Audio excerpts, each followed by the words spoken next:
Long ago, a young seeker named Varan stood before the great Buddha under the Bodhi tree. He was strong, intelligent, and ambitious, but deeply restless. "Master," he said, "I have studied the scriptures. I have practiced breath and posture. But still, my mind is wild. I burn with desire. I cannot tame my thoughts. Tell me, how do I gain power over myself?" The Buddha looked into his eyes and spoke only one word: restraint. Thus begins the journey of Varan, the boy who sought power over the world, but found the greater power within. Part 1. The fires within Varan was like many young men, filled with ambition but also pulled by desire. He was drawn to beauty, pleasure, the attention of others. His senses ruled him.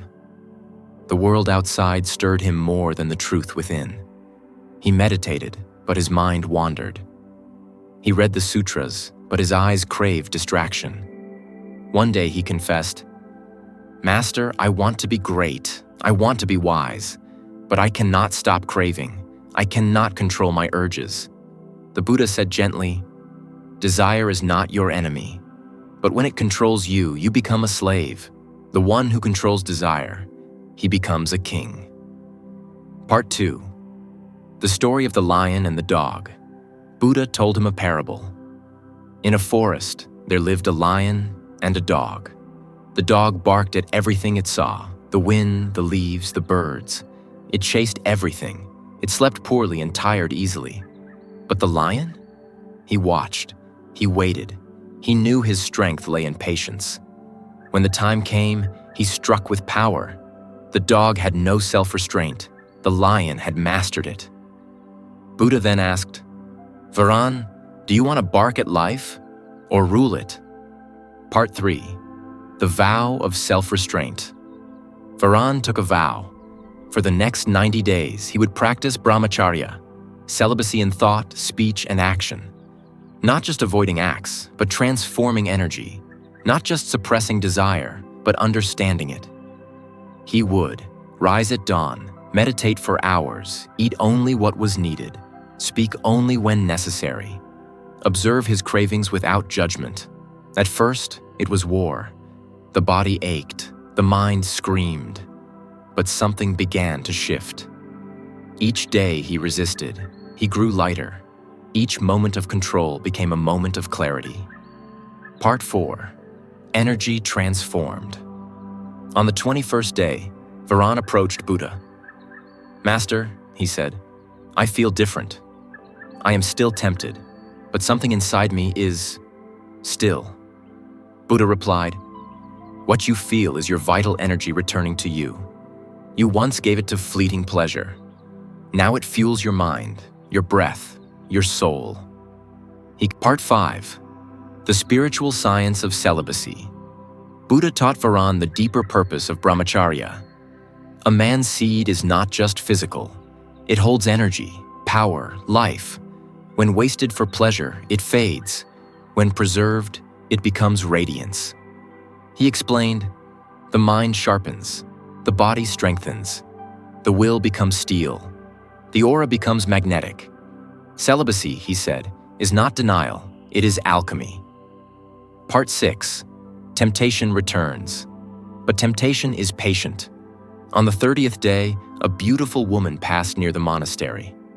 Her voice, her scent, her glance stirred the old fire.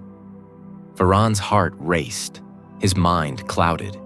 He wanted to abandon the vow. He sat under a tree, trembling, sweating, angry at his own weakness. That evening, he told Buddha everything. Buddha smiled and said, "You are not weak. You are human. What matters is not that temptation comes. It is that you do not follow. The first fire is reaction. The second fire is judgment. The third fire is transformation." Varan returned to meditation. This time he did not resist the desire. He observed it, watched it rise, felt it burn, and then watched it fall. And in its place, stillness. Part 7.